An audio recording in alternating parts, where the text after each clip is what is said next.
Dante's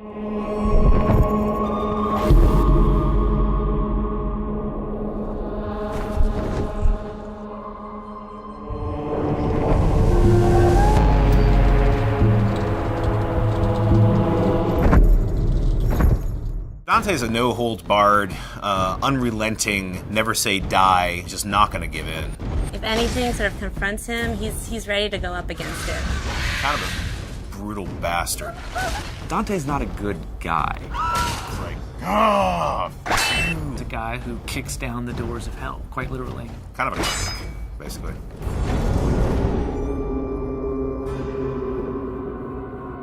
The thing about hell is it's hard to find someone who could stand up to all that. And that's really what the impetus to make our character as badass as he became. The poet, as he goes through hell, he's fainting, and Virgil picks him up and carries him over spots. And that's not a character that we could use for a hero. Real Dante was in Florence during the Civil War. He was more of a politician. We wanted something a little bit more, and so we made the bold choice to give him a pass as a crusader. He's had a pretty tragic and, screwed up past. A lot of things in his past that haunt him. He's definitely not some straight sort of action hero. I like the fact that he's a little bit more human. I mean, obviously he's wielding this giant scythe that most of us couldn't lift, and I know because we built one for Comic-Con. So he's definitely, superhuman in that sense. But there are certainly moments in the game where he's not sure if he can go on. I think the story kind of demanded that he be a little bit more complex. The first line of the poem is, at the midpoint on the journey of life, I found myself in a dark forest, and it's a metaphor for him being confused and troubled about his own life, but we wanted to go to the nth degree for the video game. And so we wanted him to basically have committed all these horrible sins. Dante is guilty of all 9 sins and then some. Definitely start to see how his family factors into it, and you might start to see some familiar faces as you're going through hell and how that sort of messes with him. He's done a lot of bad things in his life. I think one of the important things is as you play through the game, you realize that Dante also tries to redeem himself.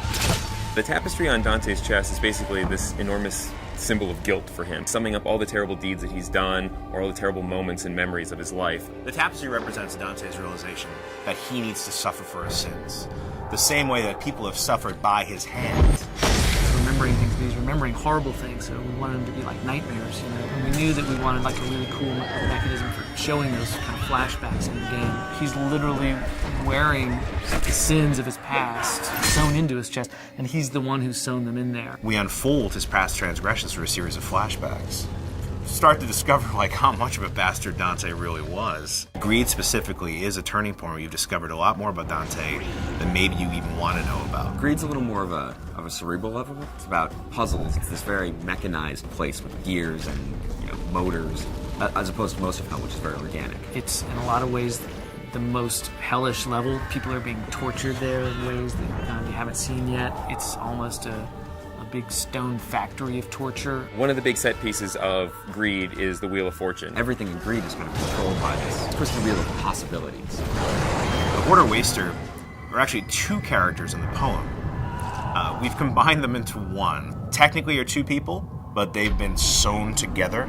One wants to hoard, collect wealth, the other wants to constantly expend wealth. And they're stuck together for an eternity to sort it out amongst themselves. Greed is all about torture and teasing people with the lure of gold and ripping them apart as they reach for this. Totally different sort of environment. You got molten gold sort of dripping on the sides. It's a complex level, but it's pretty fun to go through. Greed's an interesting level because it's really kind of the beginning of Act 2 in a lot of ways. You're going to leave Greed behind, descend down into the 5th circle, and which is anger, and that's where the putrid swamp of the river Styx begins.